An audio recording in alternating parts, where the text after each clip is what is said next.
Hello students, I am professor Bhuvaneshwar Prasad Singh. अब मैं नया टॉपिक आज ग्रामर में शुरू किया हूँ, क्वेश्चन टैग्स। अब देखिए, क्वेश्चन टैग्स इंग्लिश ग्रामर में क्या शुरू किया हूँ, क्वेश्चन टैग्स। अब देखिए, क्वेश्चन टैग्स और क्वेश्चन में अंतर है। जैसे किसी क्वेश्चन करते हैं, वेयर आर यू गोइंग, तो पूर्ण क्वेश्चन हो गया, तुम कहाँ जा रहे हो। डू यू प्ले क्रिकेट, क्या तुम क्रिकेट खेलते हो। ये क्वेश्चन पूर्ण क्वेश्चन इंट्रोगेटिव सेंटेंस होता है, ये पूर्ण वाक्य हो गया। आज क्वेश्चन टैग्स क्या है, वो तो हम क्वेश्चन पढ़ाए, क्या है question interrogative sentence. Question tags मतलब होता है किसी वाक्य का एक छोटा सा प्रश्न उस पर करना। इसका अर्थ समझिए, जब कोई वाक्य वक्ता बोलता है, यदि उस पर शक हो जाता है तो उस पर एक क्वेश्चन करता है, उसी वाक्य पर, जस्ट जो वाक्य बोलता है ना, उसी पर जब क्वेश्चन करता है तो उस पूछे हुए भाग को क्वेश्चन टैग्स कहते हैं। परिभाषा देख लीजिए, हम लिखे हैं परिभाषा ऐसे ही, जब किसी वाक्य में वक्ता को अपने ही वाक्य पर शक या संदेह हो, जिसके कारण श्रोता से, जो अगला है सुनने वाला उसकी पुष्टि चाहता है कि सही में क्या है, जिस पर एक प्रश्न पूछता है अगला से, श्रोता से, तो उसी पूछे हुए भाग को क्या कहते हैं, क्वेश्चन टैग्स कहते हैं। पूछते हैं ना, उसी पर वक्ता को शक हो गया कोई बात पर, तो उसको पूछता है, क्या पूछता है, उस पर आधारित क्वेश्चन। तो उसी क्वेश्चन का एक पार्ट होता है, पूर्ण क्वेश्चन नहीं होता है। इंट्रोडक्टिव सेंटेंस जो है, प्रश्नवाचक वाक्य, वो पूर्ण वाक्य होता है। Where are you going, where do you play cricket, तो एक पूर्ण वाक्य है। ये है अधूरा, एक पार्ट है, अंग है, वो जो कि किसी वाक्य पर, असर्टिव सेंटेंस पर, या जो भी वाक्य है उस पर आधारित रहता है। जैसे देखिए, तो क्वेश्चन टैग का मेन 4 पार्ट है। पहला है, उस पार्ट को, क्वेश्चन टैग का मुख्य भाग 4 गो है। हेल्पिंग वर्ब, दूसरा है नोट लगाना है, तीसरा है सब्जेक्ट, चौथा भाग है क्वेश्चन मार्क्स। ये तीनों तरह है क्वेश्चन मार्क।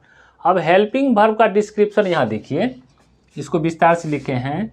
जब इज रहेगा तो उसमें नोट जोड़ना है। Is plus not equal to isn't हो जाता है। Are plus not aren't, am plus not aren't, दोनों मिला के, ये देखिए दोनों पर, are plus not aren't, am plus not aren't, do plus not don't, does plus not doesn't, short form लिखा जाता है। Did plus not didn't, was plus not wasn't, were plus not weren't, has plus not hasn't, have plus not haven't, had plus not hadn't. Shall plus not देखिए shan't लिखा जाता है short में। Will plus note उंट लिखा जाता है। ये दोनों देखिए, जब नोट लग जाता है तो किस तरह से लिखा है, तो इसमें तो हमको क्वेश्चन करना है। क्वेश्चन मार्क इंटू ये क्वेश्चन टैग में इस तरह से ही लिखा जाता है, नोट लगेगा सब में। जिसमें लगा रहता है तो आगे हम बताएंगे। Can plus not can't, may plus not mayn't, तो ये आपको हो गया, इसी तरह से बनेगा जो यहाँ हम लिखे हैं।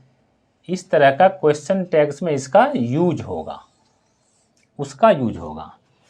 जिसमें नोट है तो हम आगे बताएंगे, चर्चा करेंगे। नोट वाला में नोट हट जाता है। तो अब यहाँ देखिए 4 पार्ट हो गया। हेल्पिंग वर्ब का डिस्क्रिप्शन यहाँ हो गया, नोट दूसरा पार्ट, तीसरा पार्ट सब्जेक्ट, चौथा पार्ट क्वेश्चन मार्क। अब चलिए, ये एक तत्काल इस पर आधारित हम आपको क्वेश्चन देते हैं, अभी नियम नहीं है। ही सब्जेक्ट हो गया, is a boy, he is a boy, एक वाक्य है। इसी पे बिना नियम का भी बनाइए। पहला नियम क्या है, हेल्पिंग वर्ब, तो इज हो गया हेल्पिंग वर्ब, इसके नियम करता है सहायक क्रिया।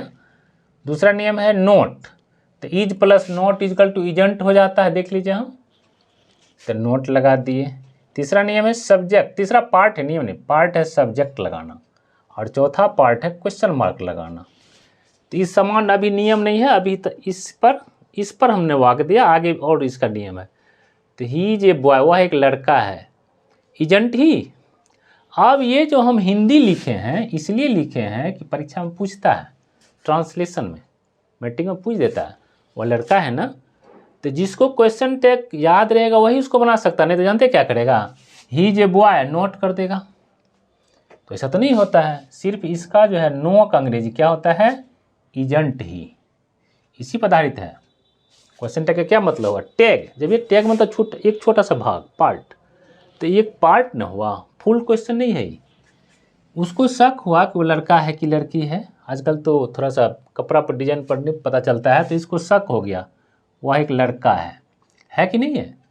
तो इसीलिए क्वेश्चन कर एजेंट ही। अब कोई लड़की है जीन्स पहने हुए, कुर्ता शर्ट पहने हुए, तो पता नहीं चल क्या करेगा, सी उस पर वक्ता पूछता है सी इज ए गर्ल, एजेंट सी, वो लड़की है ना, देखे तो लड़की है ना, शक हो गया उसको वक्ता को, तो क्वेश्चन कर देता है। तो वही क्वेश्चन जो किया वो लड़की है ना, तो वही हो गया क्वेश्चन टैग्स। फुल ये क्वेश्चन नहीं है, इंट्रोडक्शन सेंटेंस नहीं है, ये एक पार्ट है ओनली। देखिए नो, वो लड़की है ना, तो नो का अंग्रेजी होता है एजेंट सी, इतने ठोका।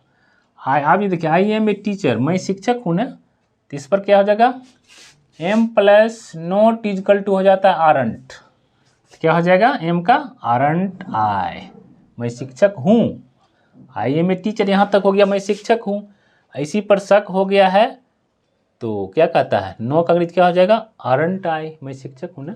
अब यहाँ देखिए अगला वाक्य, अगला नियम देखिए, क्वेश्चन टैग्स बनाने के कुछ खास नियम है, ठीक है, आगे कुछ नियम है, ये तो इसको इस पर आधारित हम सिंपल वाक्य में दे दिए, ये सिंपल सेंटेंस हो गया, ये सिंपल हो गया। आप चलेंगे हम टेंस पर और अन्य सारे नियम है।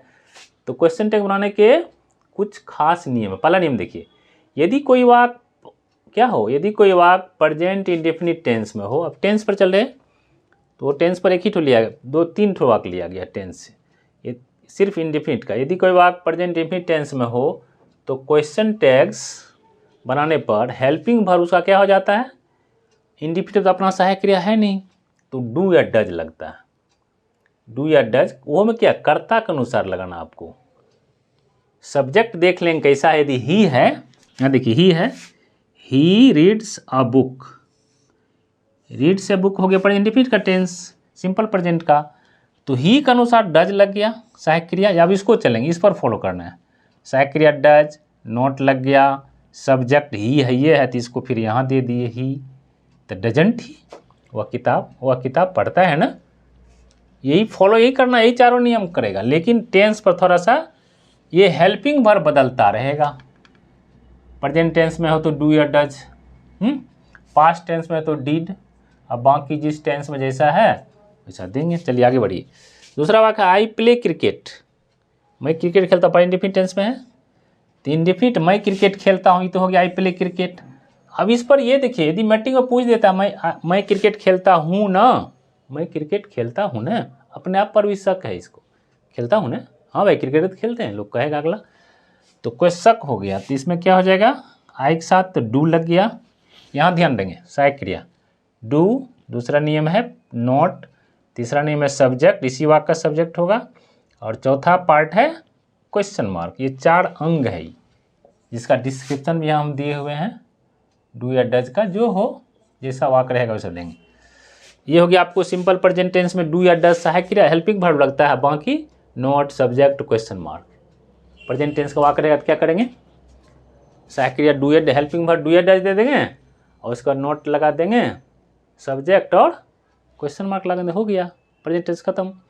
अब दूसरा रूल लिए हैं, इसमें 10-12 का रूल है, तो दूसरा है कई क्लास होगा, जिसके लिए आप हमसे जुड़े रहिए। जुड़े रहने के लिए आप मेरे सब्सक्राइब को पहली बार मेरे चैनल को देख रहे हैं तो सब्सक्राइब कर लेंगे, बेल आइकन को जरा दबा लेंगे और प्लेलिस्ट में जाके सारा चीज़ देख लेंगे। सबको मैं प्लेलिस्ट में डालता जा रहा हूँ, इंग्लिश ग्रामर हो, ट्रांसलेशन हो, क्वेश्चन टैग जो भी है, क्वेश्चन वगैरह जो बोर्ड में पूछा जाता सबको मैं प्लेलिस्ट में डालता जा रहा हूँ। तो हमसे जुड़े रहने के लिए आप फिर अगला क्लास हमारा देखिएगा। इसको अभी 2 ही नियम है, जबकि 12-14 नियम है पढ़ाएंगे, लगभग 12 ठो है। तो आगे देखिए, यदि दूसरा रूल है, ये पहला खत्म हो गया प्रेजेंट इंडेफिनिट का, डू या डज लगता है सहायक क्रिया, बाकी not subject plus question mark. दूसरा है, यदि कोई वाक्य पास्ट टेंस में हो, पास्ट इंडेफिनिट है, पास्ट टेंस में भी क्या लिए हैं, प्रेजेंट टेंस में सिर्फ इंडेफिनिट आया, इंडेफिनिट टेंस, पास्ट में भी ओनली इंडेफिनिट टेंस का होता है, फ्यूचर में भी ओनली इंडेफिनिट टेंस का होता है, फ्यूचर इंडेफिनिट। यदि कोई वाक्य पास्ट इंडेफिनिट टेंस में हो तो क्वेश्चन टैग्स बनाने पर हेल्पिंग वर्ब जो है सहायक क्रिया क्या लगता है, did.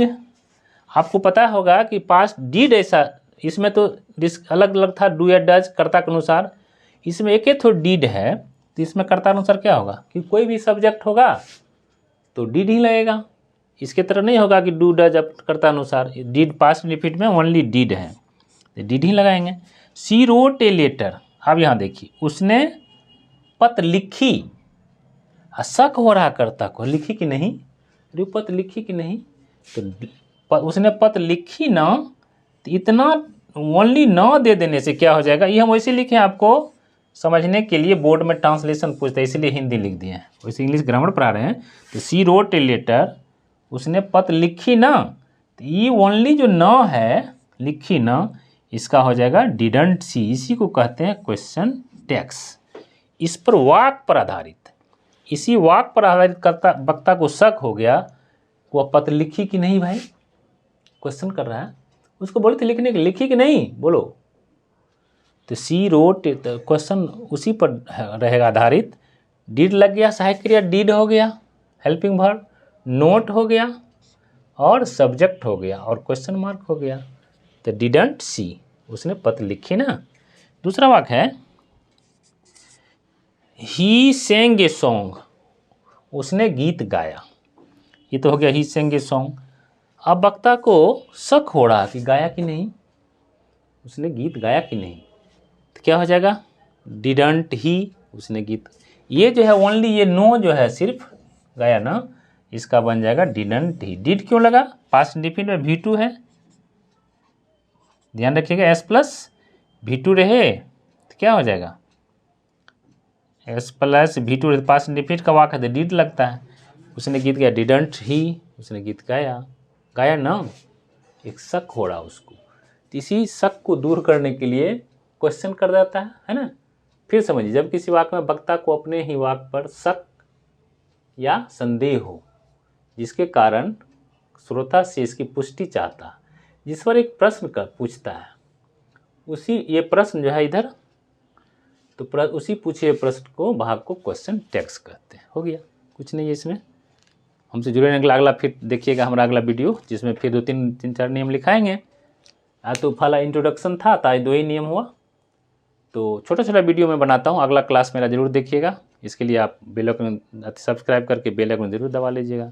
Thank you for watching.